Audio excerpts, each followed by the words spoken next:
tecnología, mis asistentes van a venir también, porque vamos a revisar la norma, vamos a una revisión normativa, exegética de la ley de procedimiento administrativo. Y como van a poder comprobar, obviamente también va a ser un momento de validación de algunos de los conceptos que hemos estudiado a lo largo de estos primeros meses.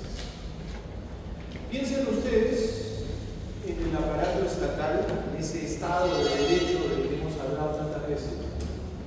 Y claro, ese Estado de Derecho, particularmente en lo que es el aparato ejecutivo, empieza a tener distintas organizaciones. Y eso pasa en todos los estados modernos. Esas organizaciones son más o menos dependiendo del criterio organizativo del país en el que estemos hablando y de su concepto constitucional. ¿Qué cosa quiero decir? Quiero decir que si nos remontamos a finales del siglo XIX y pensamos en los estados en su proceso de formación, nos vamos a encontrar que probablemente en un estado la organización hubiera dado pues para 6 ministerios, de repente otro para 10, de repente otro para 15 y de repente otro todavía para 20. Si ustedes comparan, por ejemplo, aquí en el Perú, hoy, siglo XXI, tenemos 19 ministerios. En Brasil tienen 44. ¿De qué depende? Depende de cómo se organizan los estados. Y ya ven al loco de Milei, por ejemplo, en Argentina, ¿no? Que dice: yo tengo que reducir ministerios. E inclusive aquí en el Perú, según dicen, va a haber una reorganización ministerial con un nuevo ministerio, el Ministerio de Infraestructura, y también en el ámbito de los ministerios sociales. Por ahí dicen que el MIDIS y el Ministerio de la Mujer se van a integrar. O sea, ¿de qué depende eso? En realidad, básicamente, del criterio organizativo de un país.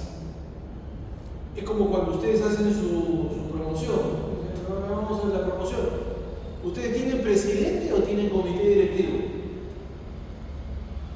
Es diferente, ¿no? Tener un presidente de la promoción a tener un comité directivo de la promoción.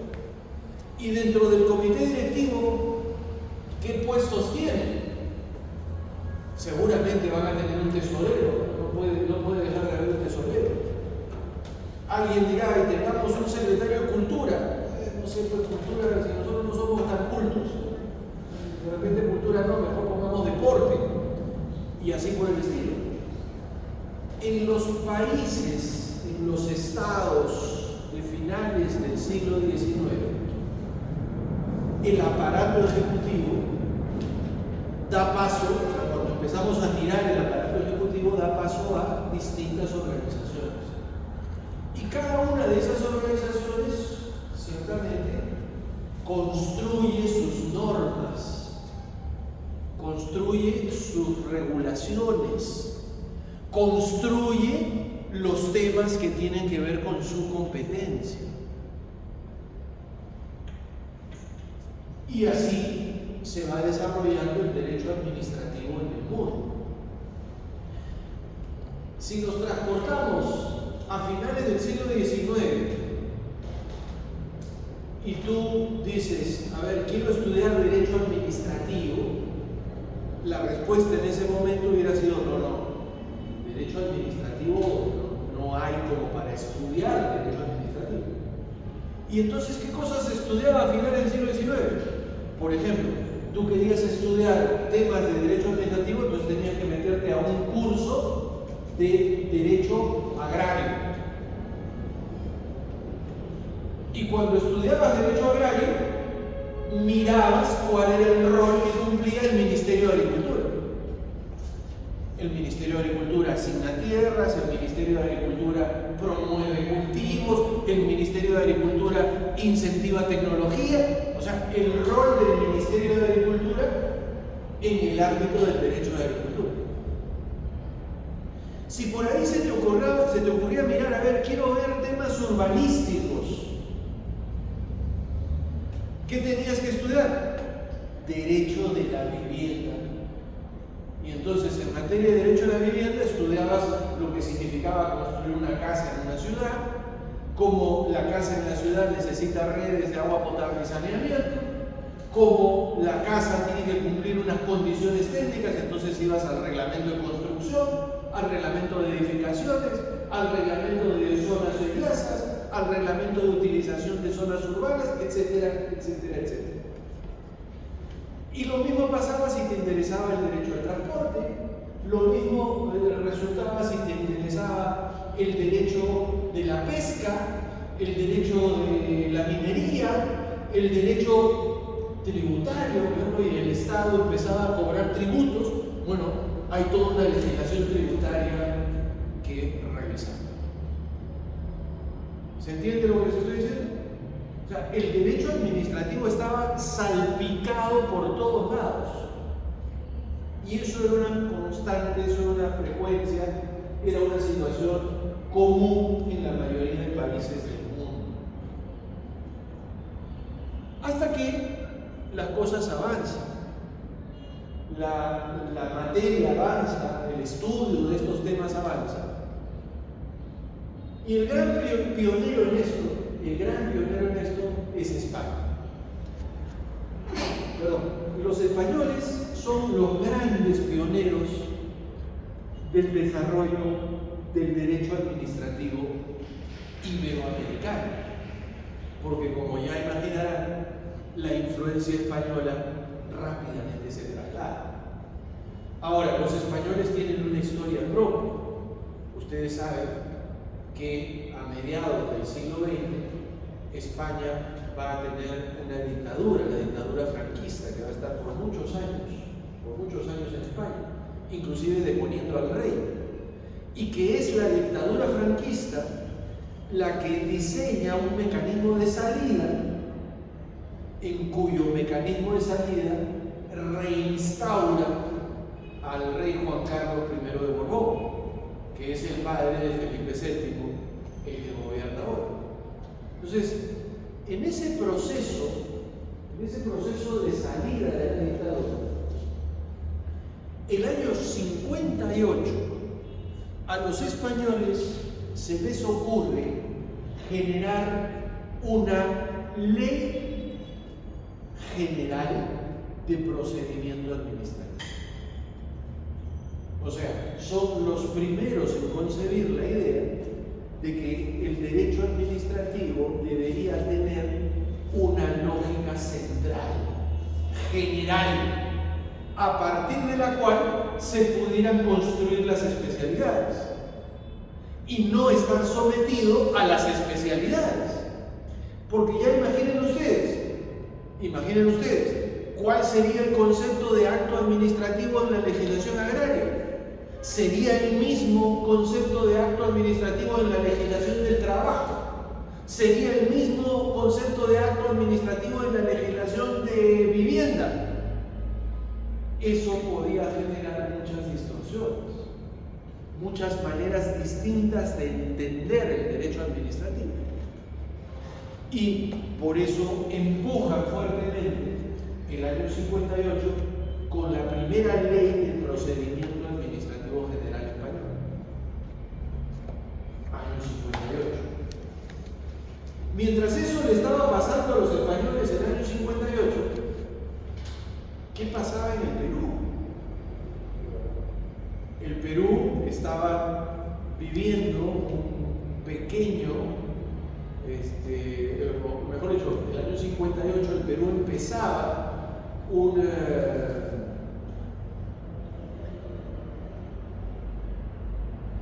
régimen democrático, algunas elecciones, después de la dictadura de Rodríguez.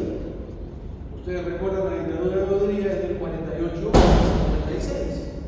Después de la dictadura de Rodríguez se dan algunas elecciones, hay algunos mecanismos electorales, algunos procesos electorales que se dan.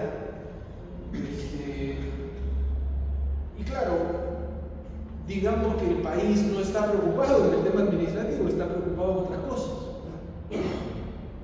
Pero el año 63 llega al gobierno Fernando Belaúnde, primer gobierno de Belaúnde. ¿De acuerdo? En ese primer gobierno de Belaúnde hay un intento realmente importante de modernizar el país. Una de las cosas que se hace ya a las postrimerías de ese gobierno, en el año 68, es la aprobación del reglamento de normas generales de procedimientos administrativos. No es una ley, es un reglamento. Se aprobó por un decreto supremo, el decreto supremo 006. Decreto Supremo 006-SC. Significó en su momento servicio civil. O sea, algo así como funcionariado público del año 68. ¿Quién promueve ese reglamento? El Ministerio de Justicia de ese entonces. ¿Quién era el ministro de Justicia de ese entonces? El ministro de Justicia más joven de la historia republicana. Tenía 27 años y se llamaba Valentín Paniagua Corazao.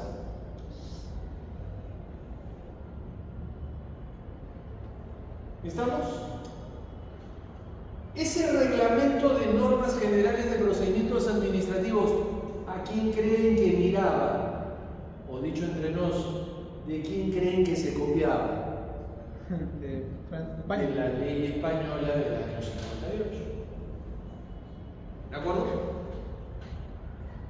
Pero ese año 68 también ocurre un golpe de Estado.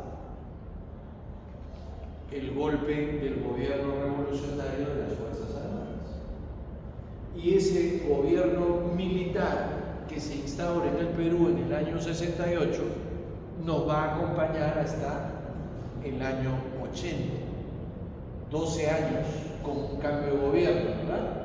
Primero Juan Velasco Alvarado y después Francisco Morales Bermúdez Cerrón.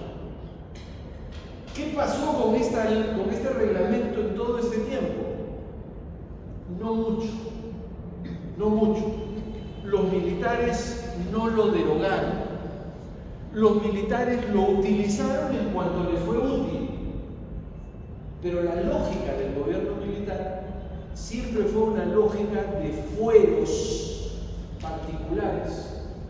Durante la época del gobierno militar en el Perú existieron muchos fueros. El fuero agrario, el fuero militar, el fuero laboral, el fuero de vivienda, todo era fuero. Y cuando digo fuero, eran organizaciones de solución de conflictos con los mismos rangos que la vía judicial. O sea, eran como poderes judiciales chiquitos. Por eso, cuando se da la Constitución del año 78, una de las cosas que dice la Constitución del año 78 y que repite la Constitución del año 93 es la unicidad de la función jurisdiccional, que significó el punto final a todos los fueros que el gobierno militar permitió, desarrolló, etc. ¿Estamos? Entonces, en realidad, si bien el año 68 tuvimos el primer intento de una legislación administrativa general a través del reglamento de normas generales del procedimiento administrativo, esa norma fue una norma que fue utilizada en los 12 años del gobierno militar, pero que nunca se le dio la importancia y la trascendencia que sí tenían los fueros. Otra vez, noten ustedes la disputa entre lo general y lo especial. Porque la lógica del nacimiento de una legislación general es precisamente para poner orden. Cuando yo digo vamos a hacer una legislación general, estoy poniendo orden. Tú puedes ser diferente a mí, pero hay algo que nos identifica en común. O sea, puede ser diferente, pero no tan diferente. O en todo caso, si eres diferente, explícame por qué eres diferente. Justifícame tu diferencia, porque si no, no hay razón a esa diferenciación. La ley del procedimiento administrativo general es un intento de unificación. Los españoles el año 58, los peruanos el año 68 con el reglamento, no con la ley. Y ahora se van a dar cuenta por qué menciono esto reiteradamente. Llega o regresa el gobierno democrático, años 80, vamos a elecciones, tenemos una nueva constitución, la constitución del año 78, y es elegido en su segundo gobierno Fernando Belaúnde. El gobierno de Belaúnde es un gobierno de reconstrucción, es un gobierno que, por ejemplo, tiene que aprobar un nuevo código civil. ¿De qué año es el código civil? 84. ¿De qué año era el código penal antes de este? 2000. No. Antes de este era también del 84, 85. Porque parte de lo que hace el gobierno de Belaúnde es la reconstrucción jurídica del país, acorde con la nueva constitución. Hay un montón de normas que se expiden en esos primeros años. Económicamente no es un gobierno al que le va bien, es un gobierno que ya tiene conflictos de todo tipo, económicos, inflación, y también empiezan las protestas sociales, terrorismo. El gobierno no está preparado para eso y tiene algunos problemas de procesamiento de esas circunstancias. ¿Qué pasa en el ámbito administrativo? El reglamento de normas generales de procedimientos administrativos sigue operando, pero es un reglamento. No tiene la fuerza de una ley. O sea, el escenario es muy parecido a la época del gobierno militar, pero con la diferencia que estamos frente a un régimen democrático tratando de reconstruir el país. Reconstruir jurídicamente el país. El año 85, Belaúnde sale del gobierno e ingresa Alan García, líder del Partido Aprista Peruano, que había perdido a su líder histórico, Víctor Raúl Aya Latorre. Era un partido de cambio, de transición, de un nuevo liderazgo. Y Alan García empieza a gobernar el país del 85 al 90. El primer gobierno de Alan García, ya sé que todos les han dicho que fue un gobierno desastroso y demás, en los 3 primeros años fue un gobierno espectacular. Reactivó la industria, generó trabajo, subsidió actividades económicas. Ustedes miraban las encuestas de popularidad de García, y García tenía popularidad del 70, 80% en los 3 primeros años. ¿Dónde vino su problema? Se dio cuenta que la reactivación económica necesitaba de la participación del sistema financiero. ¿Y qué cosa hacía el sistema financiero? Lo que siempre hace el sistema financiero: presta muy caro. Entonces García les dijo a los banqueros: oigan, señores, o se ponen dentro del programa o los estatizo. Y los banqueros, ¿qué le dijeron? No, compadrito, no nos vas a tocar nada, el derecho de propiedad, la constitución, Se armó el problema. García hizo un esfuerzo por estatizar la banca, eso lo desarticuló, el propio gobierno se desarticuló y todo se desbocó. Después del tercer año, el proceso inflacionario se puso tremendo, terrible, la economía se fue al diablo, la situación internacional empezó a ajustar porque no se pagó la deuda externa. El asunto terminó muy mal. El terrorismo siguió avanzando intensamente en esos años y obviamente la situación de desconcierto de los finales de los 90 fue terrible. Esto se trajo abajo también la percepción que la población tenía de los partidos políticos. Después del gobierno militar le habían dado la oportunidad a un partido histórico como Acción Popular, ahora le daban la oportunidad a otro partido histórico como el APRA, y los dos realizan unos gobiernos que no tienen resultados, que no logran lo que se quería. Vamos a las elecciones de los 90 y habrán recordado, ahora que ha habido un montón de viudas llorando a Fujimori, habrán recordado que dicen, bueno, el país en los 90 estaba destrozado, sí, como está ahora. El país en los 90 era un país fallido, sí, como está ahora. Pero lo que yo siempre le reclamaré a Fujimori, por lo que diré que es el culpable de todos los males que ocurren en el país, es que todavía había una cierta coherencia política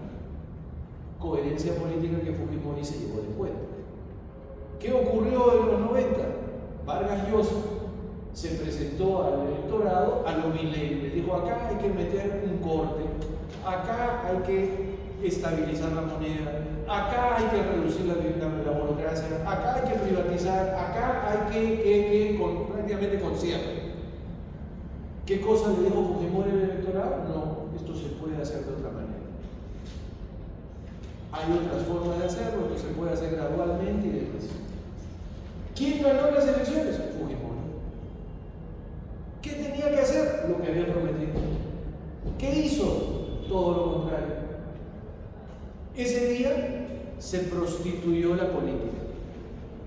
Ese día el Perú perdió la coherencia política. ¿Cuánto vale esto? ¿Cuánto cuesta esto? Un montón. Porque hoy día, como consecuencia de eso, tú no sabes por quién votar. Porque si viene alguien y te dice: vótame que voy a hacer cosas a la derecha, de repente tú le votas y haces las cosas a la izquierda. O al revés. O sea, el daño que eso le hizo al sistema económico fue terrible. Y lo segundo, hay mucha gente que dice, bueno, no, pero mira, estabilizó el país. Ustedes no lo han vivido, pero la gente que así habla se olvida de lo que significó ese shock económico. Ese shock económico, lo que voy a decir es durísimo, ¿eh? Ese shock económico significó que como 3 generaciones de peruanos comieran mal o no comieran. Ese choque económico significó desnutrición, anemia. Y les pregunto con el corazón en la mano, ¿cuántas generaciones se perdieron por eso? ¿Cuánto imbécil hay circulando en el Perú?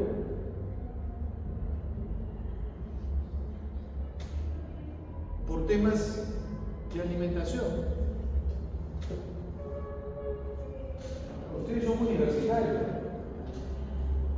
y saben que el destino intelectual de una persona se define en sus 6 primeros años. ¿Qué tiene que pasar en esos 6 primeros años? Tiene que comer bien, porque son los años en que el cerebro termina su desarrollo y las neuronas hacen sinapsis, hacen contacto. Y mientras más contacto hacen, más intelectual es la persona. Cuando eso no pasa, no va a pasar después. Hay cosas que no se pueden suplir.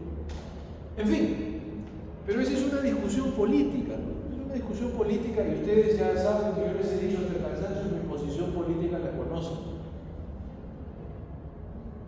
No voy a decir algo porque de repente sale grabado en algún TikTok, ¿no? Ya imagínense lo que pienso. Bueno, el proceso de reconversión económica, o sea, ese proceso de reinsertar al país en el mundo económico, de validar la moneda y privatizar y demás, apostaba por la idea de un Estado pequeño. Imagínense a Milei, los argentinos están viviendo lo que nosotros vivimos en los 90. Y obviamente significaba privatizar empresas, achicar ministerios y una serie de cosas de este tipo. Entonces, la pregunta es, ¿y en los 90 cómo se manejó eso desde el punto de vista administrativo? El primer instrumento que se utiliza en los 90 para esto es el decreto legislativo 757, decreto legislativo famoso, conocido como la Ley Marco para el Crecimiento de la Inversión Privada. Ese decreto legislativo, entre otras cosas, por ejemplo, tenía regulado el tema de los contratos ley, tenía regulado el tema de la solución de controversias en el ámbito internacional, es decir, someternos a la jurisdicción internacional para la solución de controversias con inversionistas. Pero también tenía regulado un acápite de simplificación administrativa. Ojo, estoy hablando de una norma del año 92. Todavía estaba vigente la Constitución del 78, del 79. 79, me parece como propiedad, 78 fue la Asamblea Constituyente del 79. Todavía estaba vigente la Constitución del 79. ¿Qué decía esa ley marco para el crecimiento de la inversión privada? Por ejemplo, miren, se van a sorprender. Esa ley creaba el TUPA. ¿Han oído hablar del TUPA alguna vez?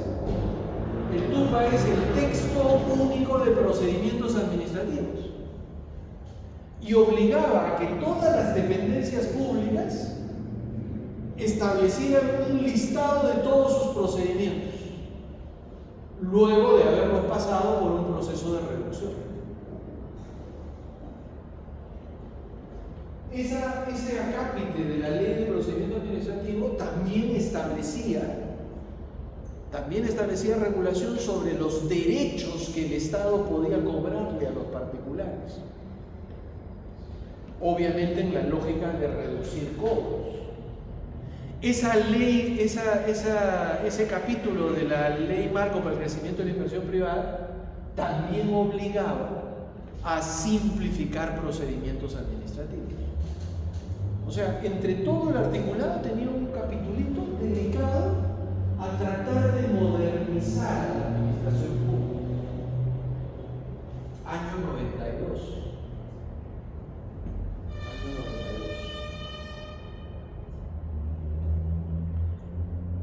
Y recogía, no me he olvidado de mencionárselo en su momento, pero lo voy a hacer ahora, y recogía una idea de simplificación administrativa que el gobierno de Alan García aprobó el año 89. He debido mencionárselas cuando hablé del gobierno de Alan García, pero me olvidé. Entonces, les estoy diciendo, el año 92 se recoge la idea de la Ley de Simplificación Administrativa del año 89 que promulgó el gobierno de García.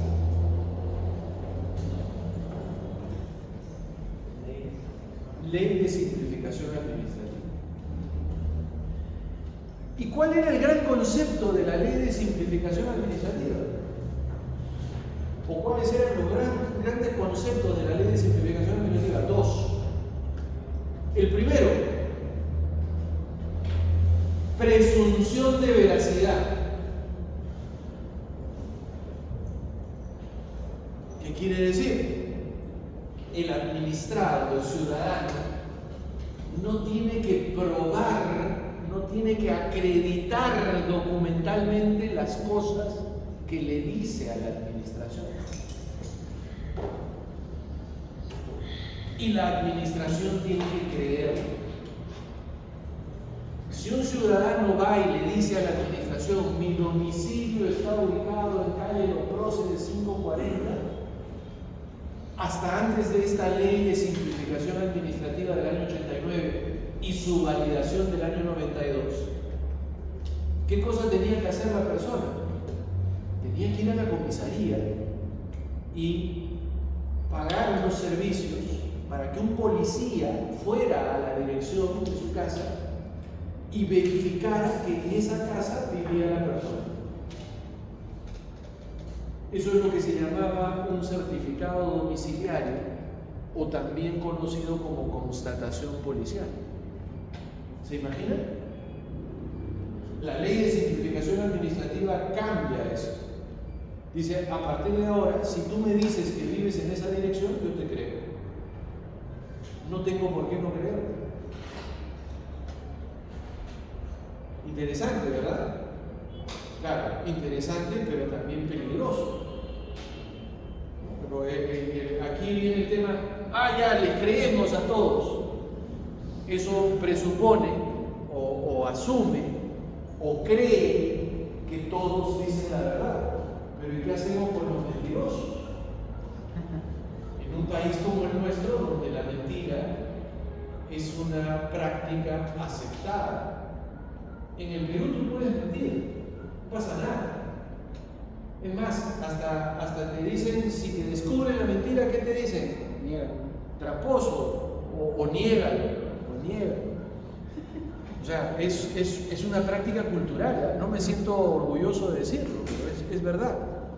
Que levante la mano el que no ha mentido nunca. ¿No? O sea, todos hemos mentido, todos mentimos, forma parte de nuestro tema cultural. Y esta presunción de veracidad, adivinen de dónde la copiaron. También España. No, Francia. tampoco. Si no es de España, si no es de Francia, ¿cuál es el otro centro cultural? Italia. El otro centro cultural es el centro anglosajón, Estados Unidos, Inglaterra. Esto lo copiaron de Estados Unidos. Ustedes han escuchado que en Estados Unidos, en la cultura anglo, uno de los delitos más crudos es mentir, ¿verdad? Claro, ¿por qué? Porque en la tradición angloamericana, faltar a la verdad es una cosa terrible.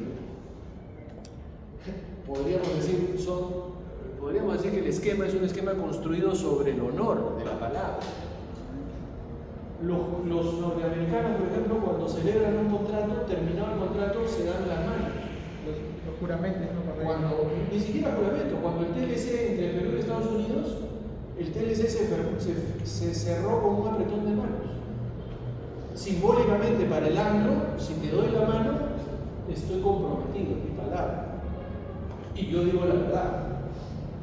Ahora, esto que les estoy mencionando, medio idealizado, también se ha trastocado en Estados Unidos, gracias a la migración latina. El día que llegaron los latinos, el tema cambió. En Nueva York ustedes encuentran una calle que es similar a nuestro Azángaro, donde te falsifican documentos, te falsifican el green card, la tarjeta verde del seguro. ¿Por qué? Porque claro, el latino llegó y vio una oportunidad de negocio. Y estos gringos desteñidos se creen todo lo que ven por escrito. Y yo puedo hacer. Y ese es otro tema, no somos unos capos haciendo falsificación. O sea, el nivel de adulteración de documentos, pasaportes, moneda, etc., en el Perú somos los mejores. Hemos logrado pasaportes que pasan los controles migratorios.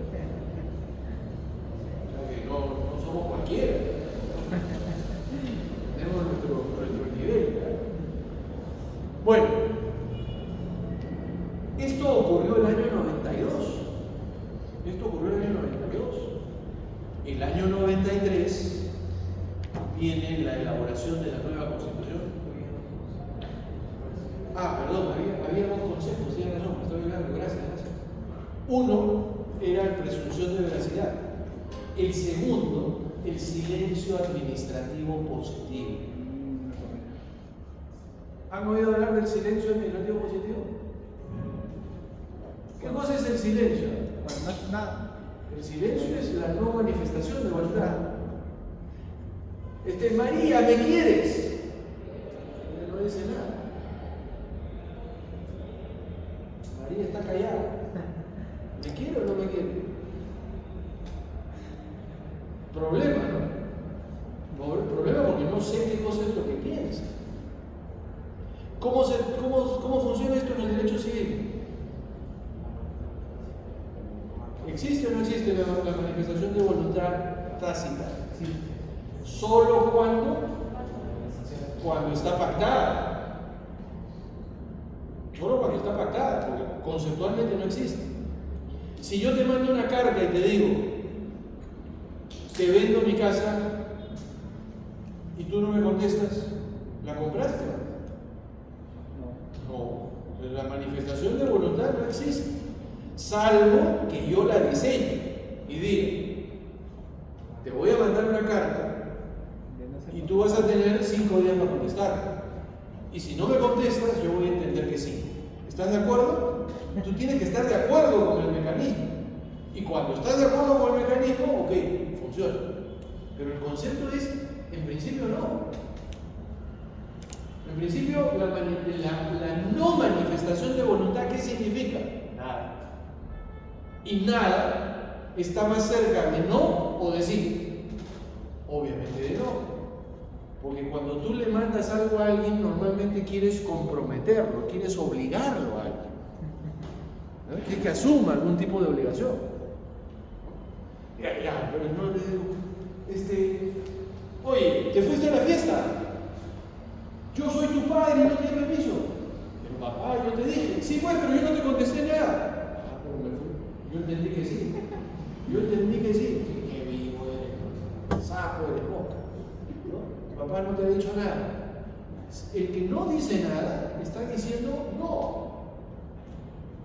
No está aceptando. Ok, eso es en el mundo privado. Trasladen el tema al ámbito público. En el ámbito público siempre funcionó el silencio negativo. Señores SUNAT, no estoy de acuerdo con la liquidación de impuestos que me han hecho. Usted dice que la liquidación de impuestos es 100, yo digo que es 80. Le mando la carta. Y SUNAT no me contesta. ¿Cuánto debo? ¿100 o 80?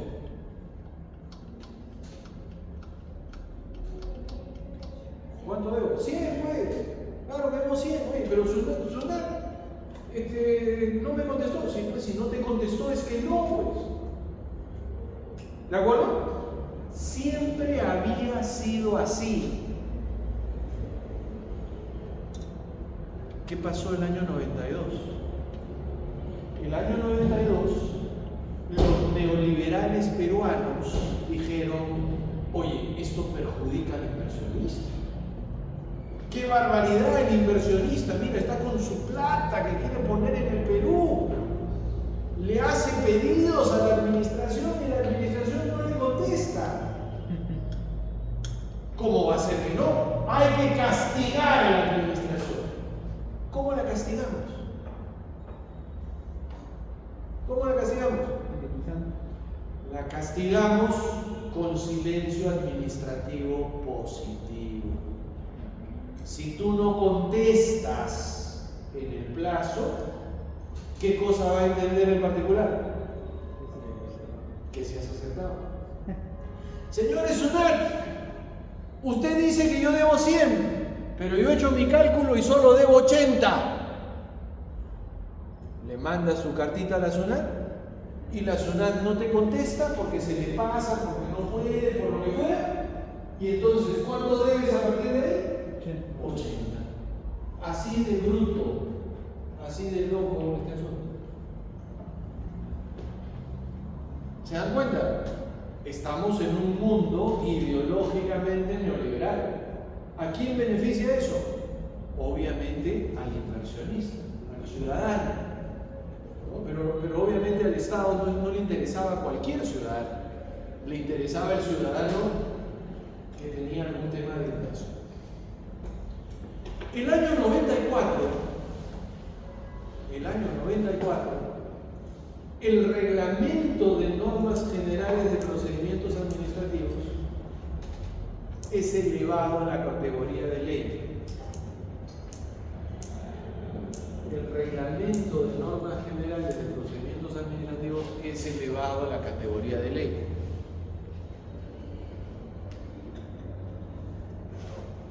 El año 96 se crea la Comisión de Eliminación de Barreras Burocráticas en el INDECOPI, con el propósito, con el mandato de eliminar barreras burocráticas dentro de la aparato estatal. Otra vez, ¿para beneficiar a quién? Al ciudadano inversionista. No era el ciudadano a pie, sino al ciudadano inversionista.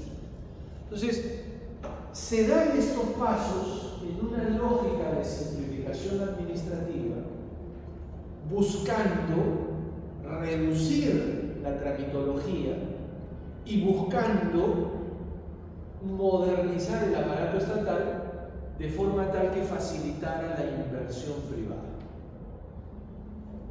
Eso pasa en los 90, en los 10 años de gobierno de Fujimori, entre el 90 y el 2000, eso es lo que va a pasar.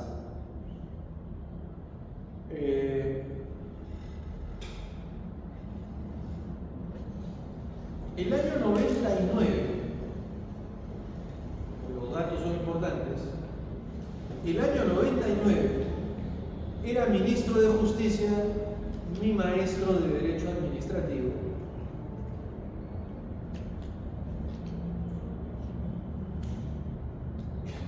Se me fue el nombre.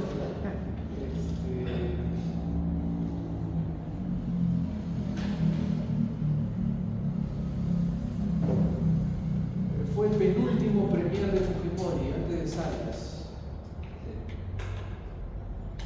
A ver, ayúdenme con su Google. El penúltimo premier de Fujimori. Qué gato, ¿cómo va a olvidar el nombre de...? ¿Cómo va a olvidar su propio profesor? Su segundo apellido era Belaúnde.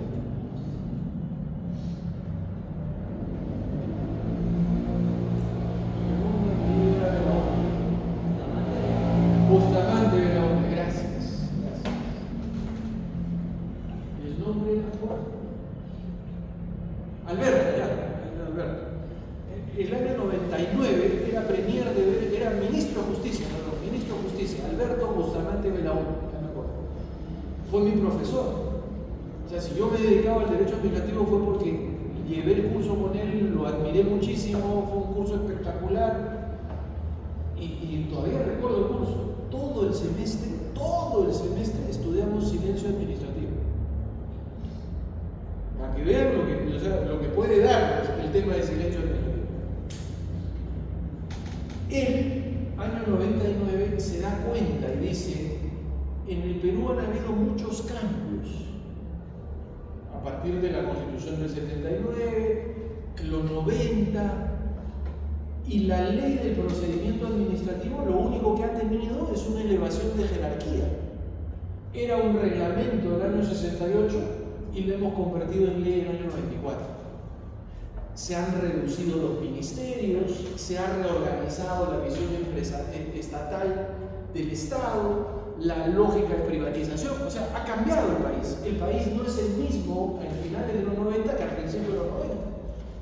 Y la ley sigue siendo la misma desde el año 68. Entonces dice, tenemos que hacer algo para cambiar esta circunstancia. Y se le ocurre convocar a un grupo de profesores de derecho administrativo, jueces y fiscales, y armar una comisión encargada de elaborar una nueva ley de procedimiento administrativo penal. Año 99. ¿De acuerdo? Este grupo se empieza a reunir, trabajó como un año y medio elaborando el proyecto, El presidente de esa comisión fue Jorge Danós Ordóñez, no sé si han oído hablar de él. Y en esa comisión estaba Juan Carlos Morón Urbina también. El que llamó, el que organizó la comisión fue Jorge Danós. Esa comisión, la comisión Danós, entregó la norma el año 2000, principios del 2000. Pero Alberto Bustamante ya no era ministro de Justicia. Entonces el ministro de Justicia de entonces la revisó, le pareció una norma demasiado garantista, es decir, una norma de demasiada protección al ciudadano frente a la administración pública, y simplemente la encarpetó. Ahí quedó. ¿Qué pasó después? Dios es grande, se descubrió la corrupción del gobierno de Fujimori que además pretendió su tercera reelección.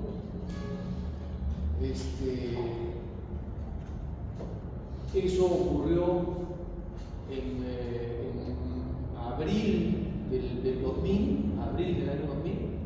Fujimori asumió en julio del 2000 el gobierno, julio del 2000, se puso la banda, hizo su discurso de investidura, nombró su nuevo gabinete. Estábamos en julio, imaginen, acabamos de pasar julio. ¿Sí? Acabamos de pasar julio, léanlo con esa lógica. En julio Fujimori asumió su tercer mandato y al 14 de septiembre, es decir, hace una semanita, salió la evidencia fílmica de lo que todos sabíamos que pasaba. Al 28 de febrero Fujimori ya estaba en Brunei y ya estaba fuera del país. Asume el gobierno de transición de Paniagua. El gobierno de transición de Paniagua asume de octubre a julio del 2021, del 2001, del 2001. Y Paniagua sabía de la existencia de ese proyecto. ¿Qué cosa hizo? Lo rescató. Lo rescató y lo presentó al Congreso. Y el Congreso lo aprobó en abril del año 21, con una vacatio legis. Esa vacatio legis determinó que la norma entrara en vigencia en noviembre del año 2000. A noviembre de este año, la norma va a cumplir 23 años de vigencia. ¿Quién promulga la norma? Valentín Paniagua. ¿Por qué les menciono esto? Porque yo soy seguidor de Paniagua. Y Paniagua tuvo que ver en la historia del reglamento de normas el año 68 y en la promulgación de la ley el año 2001. Fueron como 6 meses, de abril a noviembre. De abril a noviembre. Lo importante es que sepan que entró en vigencia en noviembre del año 2001.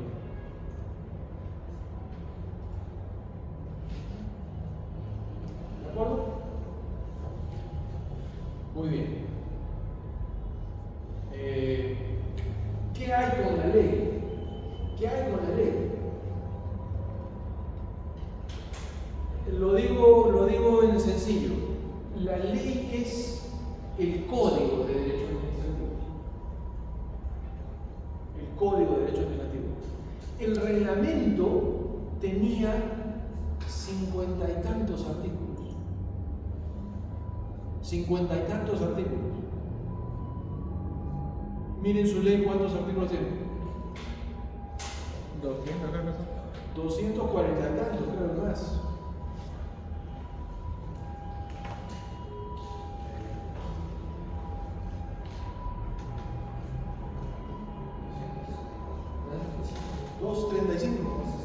$265.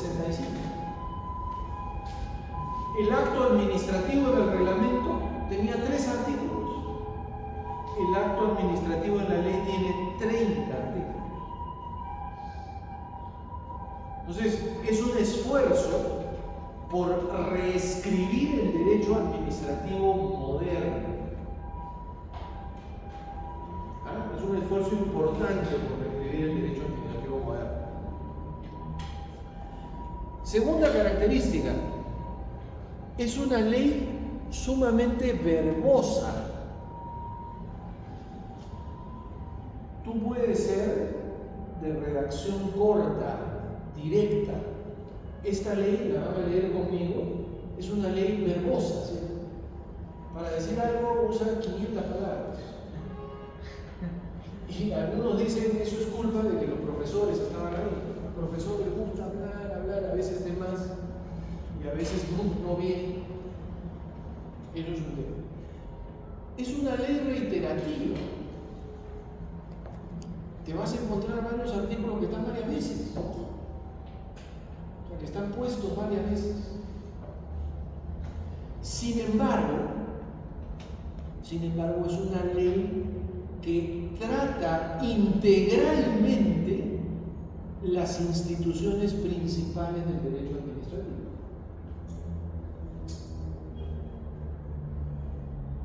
Miren ustedes, la norma tiene un título preliminar. A partir del Código Civil del 84, todas las normas en el Perú que se prestan de importantes tienen título preliminar. Pues obviamente esta ley tenía que tener su título preliminar. Tiene un título preliminar. El primer gran tema de la ley de procedimiento administrativo es el título preliminar. El segundo gran tema es el acto administrativo.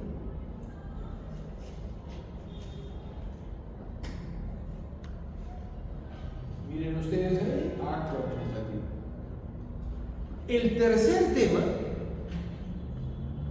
El tercer tema es el procedimiento administrativo.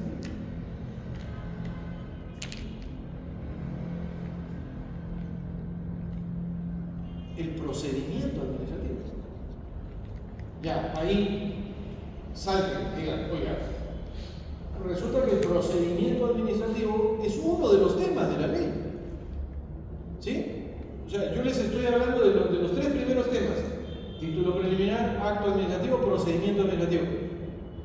Entonces el procedimiento administrativo es uno de los temas de la ley, ¿verdad? Y entonces, ¿por qué la ley se llama del procedimiento administrativo? ¿Por qué no se llama del procedimiento y del acto? ¿Sí? Ya. Entonces, el nombre de la ley es engañoso. Se llama de procedimiento, pero no es una ley solo de procedimiento. Es una ley de instituciones del derecho administrativo. El acto administrativo, el procedimiento administrativo. El cuarto capítulo, ¿qué cosa es? Es los recursos administrativos.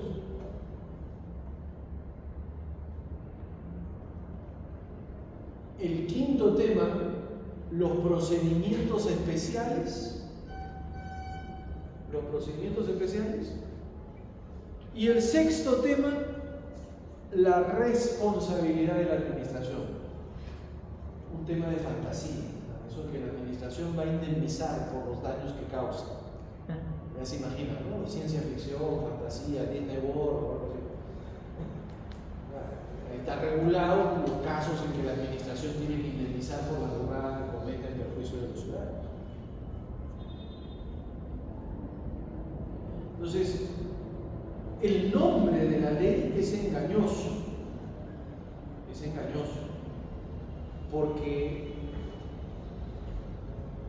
le hubiera ido mejor como un nombre como Código de Derecho Administrativo.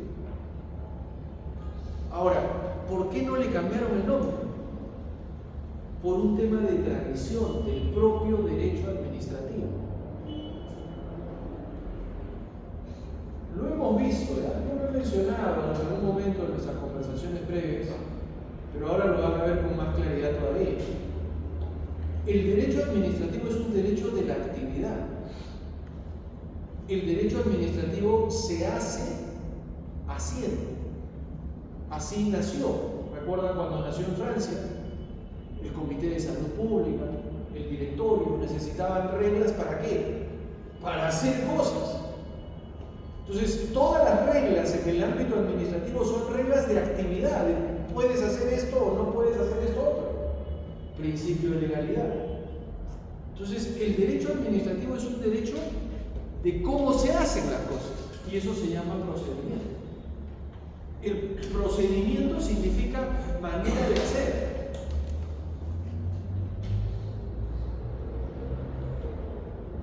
Si yo te pregunto, ¿cómo se toman notas? Tú me vas a decir, agarro una hoja, necesito un lapicero y te hago una grafía. Eso es un procedimiento.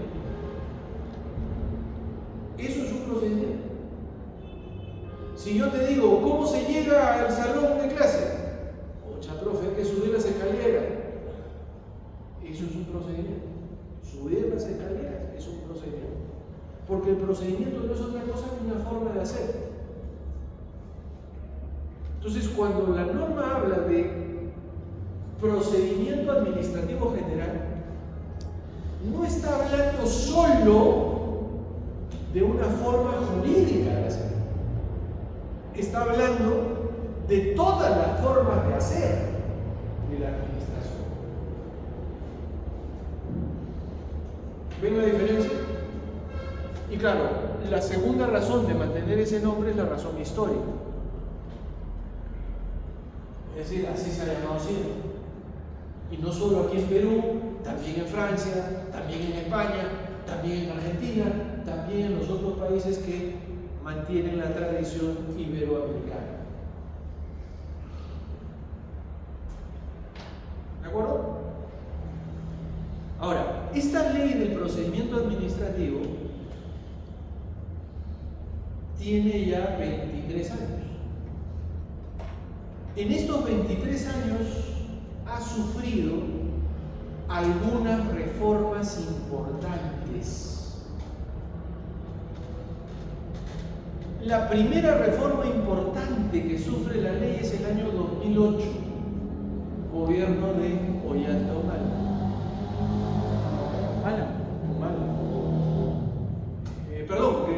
García. Alan García, 2008. La segunda reforma importante es la del 2014, gobierno de Humala. Y la tercera reforma importante es la del 2018. ¿Qué mes? PPK. En el 2018 con Pedro Pablo Kuczynski. Son 3 reformas importantes. Ahora veo algunas menores, pero cuando tengan su norma ahí lo van a poder mirar. Tanto la ley, pero yo creería que la ley menos, ¿ya? O sea, la ley menos, pero las reformas han sido reformas de tipo ideológico. Para decirlo en sencillo, de derecha neoliberales. Oiga, ¿se puede ser de derecha neoliberal en el derecho administrativo? Respuesta clarísima. ¿Qué cosa les molesta a los neoliberales del derecho administrativo? Yo se los he dicho. Que protejan al ciudadano y al consumidor. El derecho administrativo. El garantismo. El derecho administrativo es un derecho colectivo. Es un derecho que garantiza bien común. En un pensamiento neoliberal, el bien común no es un valor, el bien común es un problema. Entonces, varias de las reformas que se han hecho en la ley tienen esa orientación.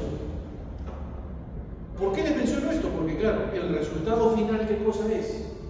El resultado final es un texto que tiene una serie de contradicciones y que no llega a ser un texto que exprese correctamente las necesidades de un país como el nuestro, con tantas diferencias, con tantos matices y demás. Segundo, es una ley pretenciosa hecha por profesores.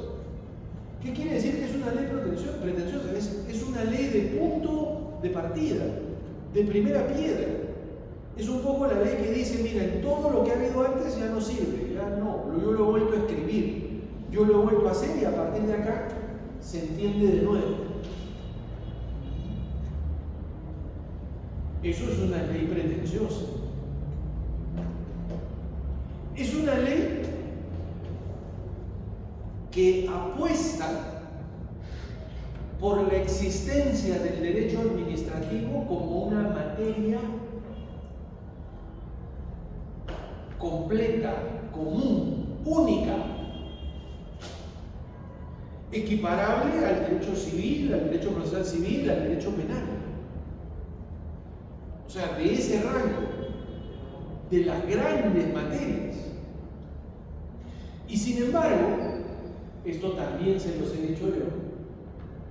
Ustedes recuerdan, cuando aparece el derecho administrativo, el derecho civil ya tenía un montón de años, el derecho penal también, y el derecho administrativo, ¿de dónde creen que se copia? ¿De dónde creen que mira? Obviamente de los derechos que ya existían. Entonces, en derecho administrativo vamos a encontrar, es verdad, una relectura, una nueva mirada de una serie de conceptos, pero no son conceptos inventados, son conceptos que ya existían. A ver, ustedes que son bien inteligentes, ¿ya? Cuando yo les digo que una gran parte de la ley, 30 artículos de la ley son acto administrativo, ¿a qué creen que se parece a acto administrativo? Obviamente pues a acto jurídico. ¿Son iguales? No, nada que ver. Son bien distintos, sí, pero ¿cuál es su referente? Acto jurídico. Cuando yo les digo que una buena parte de la ley está referida al procedimiento, ahora sí, al procedimiento concreto administrativo, ¿de dónde habrán sacado esas ideas de proceso, de procedimiento, de recurso, de instancia, de pronunciamiento, de cuestionamiento? Obviamente del derecho procesal, del proceso, ya sea el proceso civil o el proceso penal. Y cuando hablamos de derecho administrativo sancionador, obviamente pues eso tiene que haber mirado el derecho penal, no hay forma que no. Yo creo en la autenticidad del derecho administrativo y en su autonomía. Pero claro, eso no me lleva pues a ser chauvinista en el sentido de decir, no, pues no, esto lo hemos inventado nosotros, ¿no? Lo hemos transformado. O sea, lo hemos tomado y lo hemos transformado. En algunos casos ha quedado bien diferente de lo que era, pero sigue viniendo de ahí. Sigue siendo de ahí, sigue siendo parte de esa realidad. Muy bien, esta ley ya podría pensarse que requiere algún tipo de modificación integral, completa.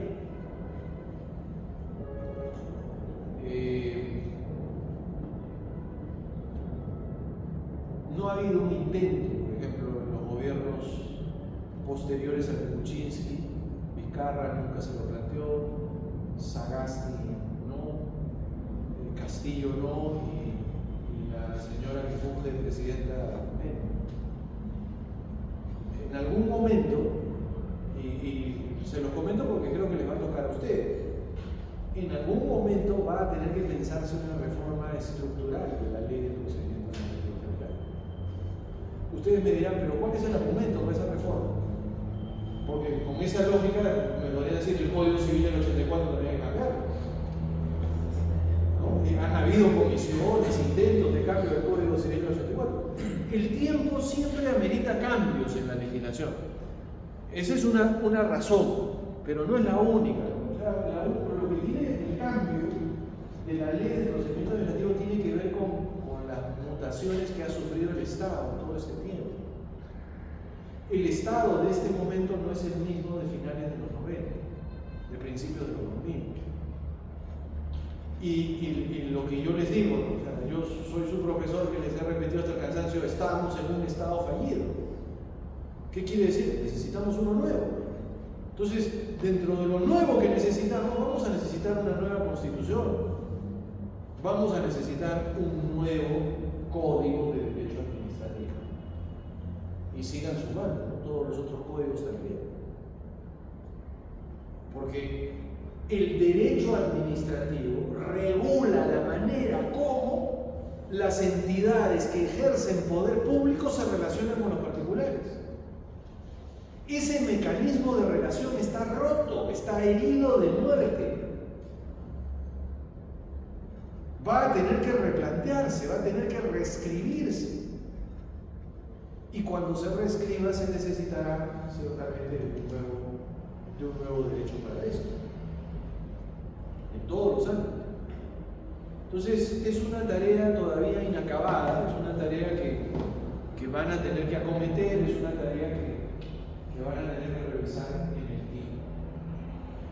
Cuando empiece el curso, cuando empiece el curso después del control, agarraremos la ley del procedimiento administrativo y, por ejemplo, tomaremos el artículo primero del título de unidad. O sea, te quiero, no se asusten, tranquilos, no se pongan a mirar nada, solamente escuchen.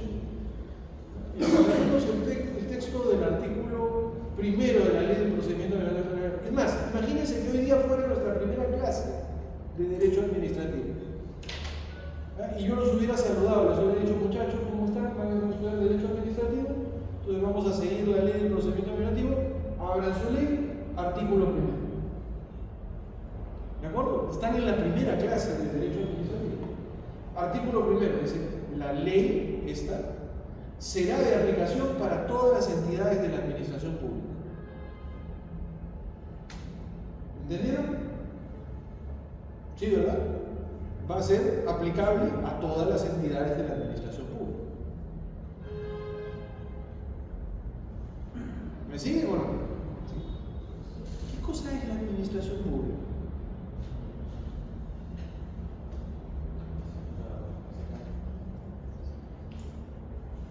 Pregunta de examen. ¿Qué cosa es la administración pública? Profesor, nosotros hemos estudiado que en la época de la Revolución Francesa la administración pública era exactamente lo mismo que el poder ejecutivo. Pero después hemos estudiado con Lowenstein a mediados del siglo XX que la administración pública deja de ser el poder ejecutivo y se transforma en la función administrativa. ¡Ah, su madre! ¿Cuál es? ¿Me sigue? Ahora, yo les he leído solo la primera parte del artículo, porque el legislador es buena gente. Dice, mira, ya para los corchos que no entendieron nada, el legislador dice, para los fines de la presente ley se entenderá por entidad o entidades de la administración pública 2 puntos. Y empieza una enumeración de 8 supuestos. Primer supuesto, el poder ejecutivo. Algo sé. Segundo, el poder legislativo. El poder legislativo. Tercero, el poder judicial.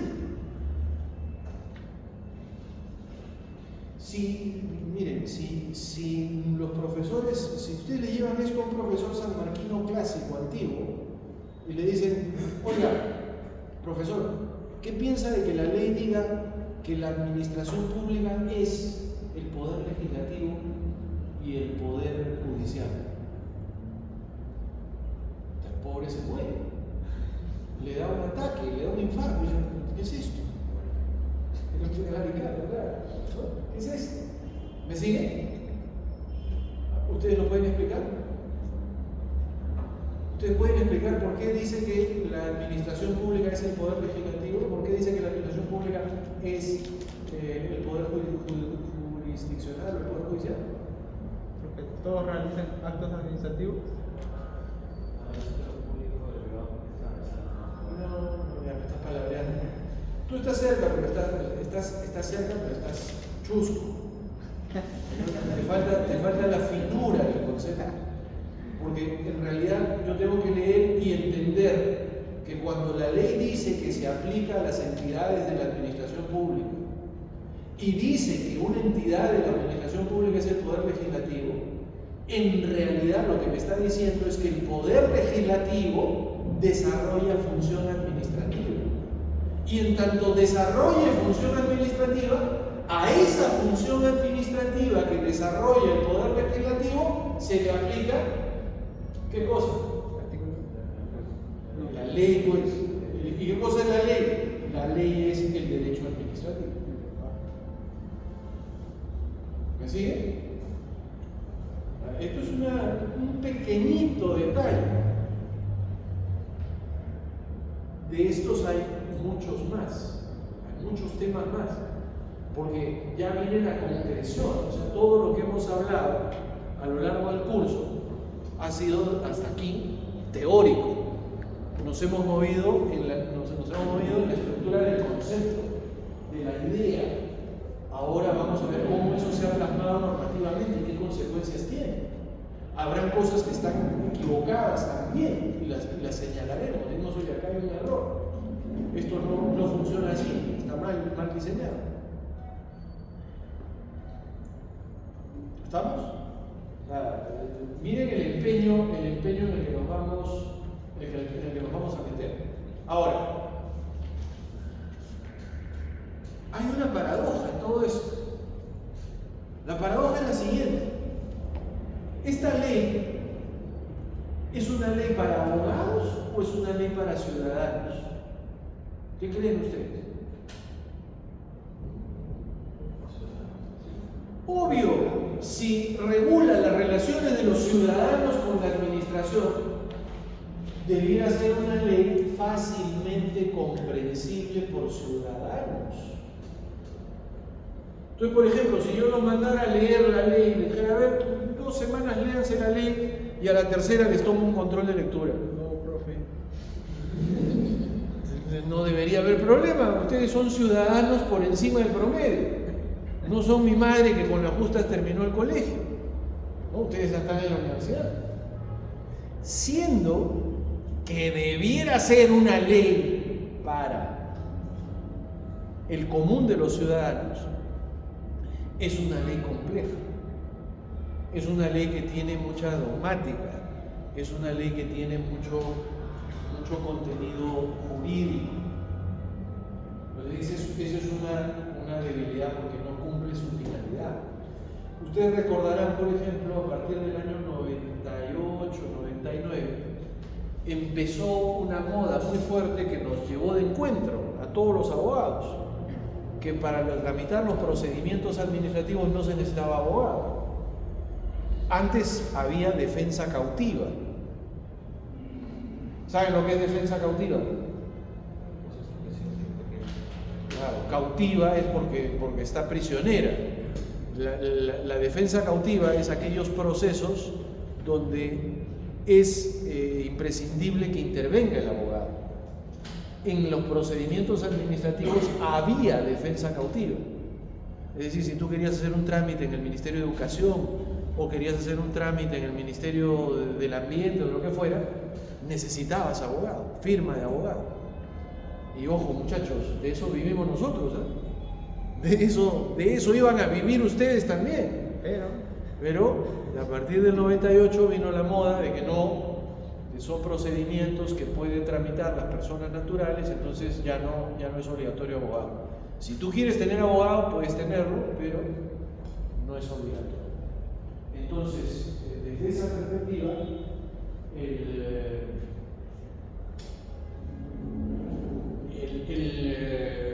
el discurso es bonito porque le dices a la gente, oye, bueno, esta ley es para ti, esta ley es tu ley amiga, pero en realidad es una ley compleja y se pueden cometer errores, se puede terminar uno perjudicando más que beneficiando.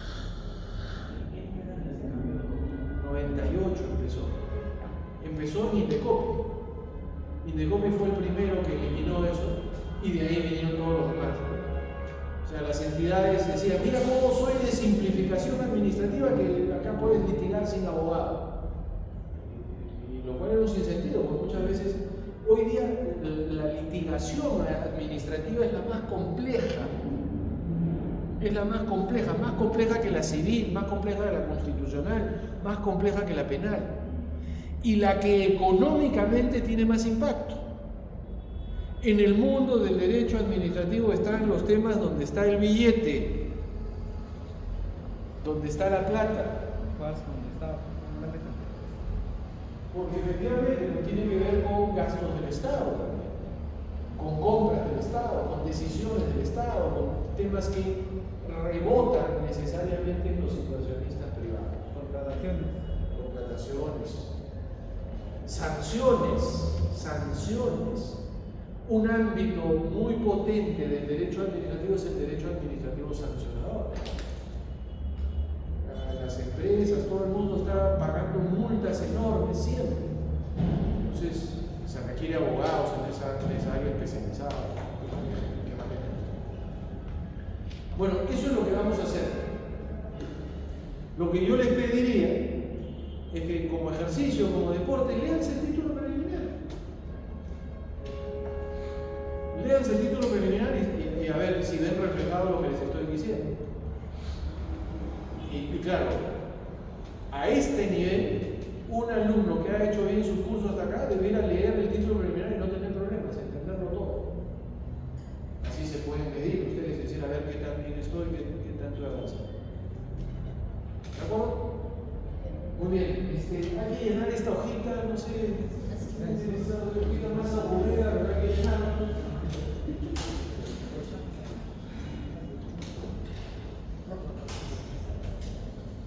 Y la próxima semana tenemos el control de lectura, ¿no? El control de lectura sobre las funciones del poder.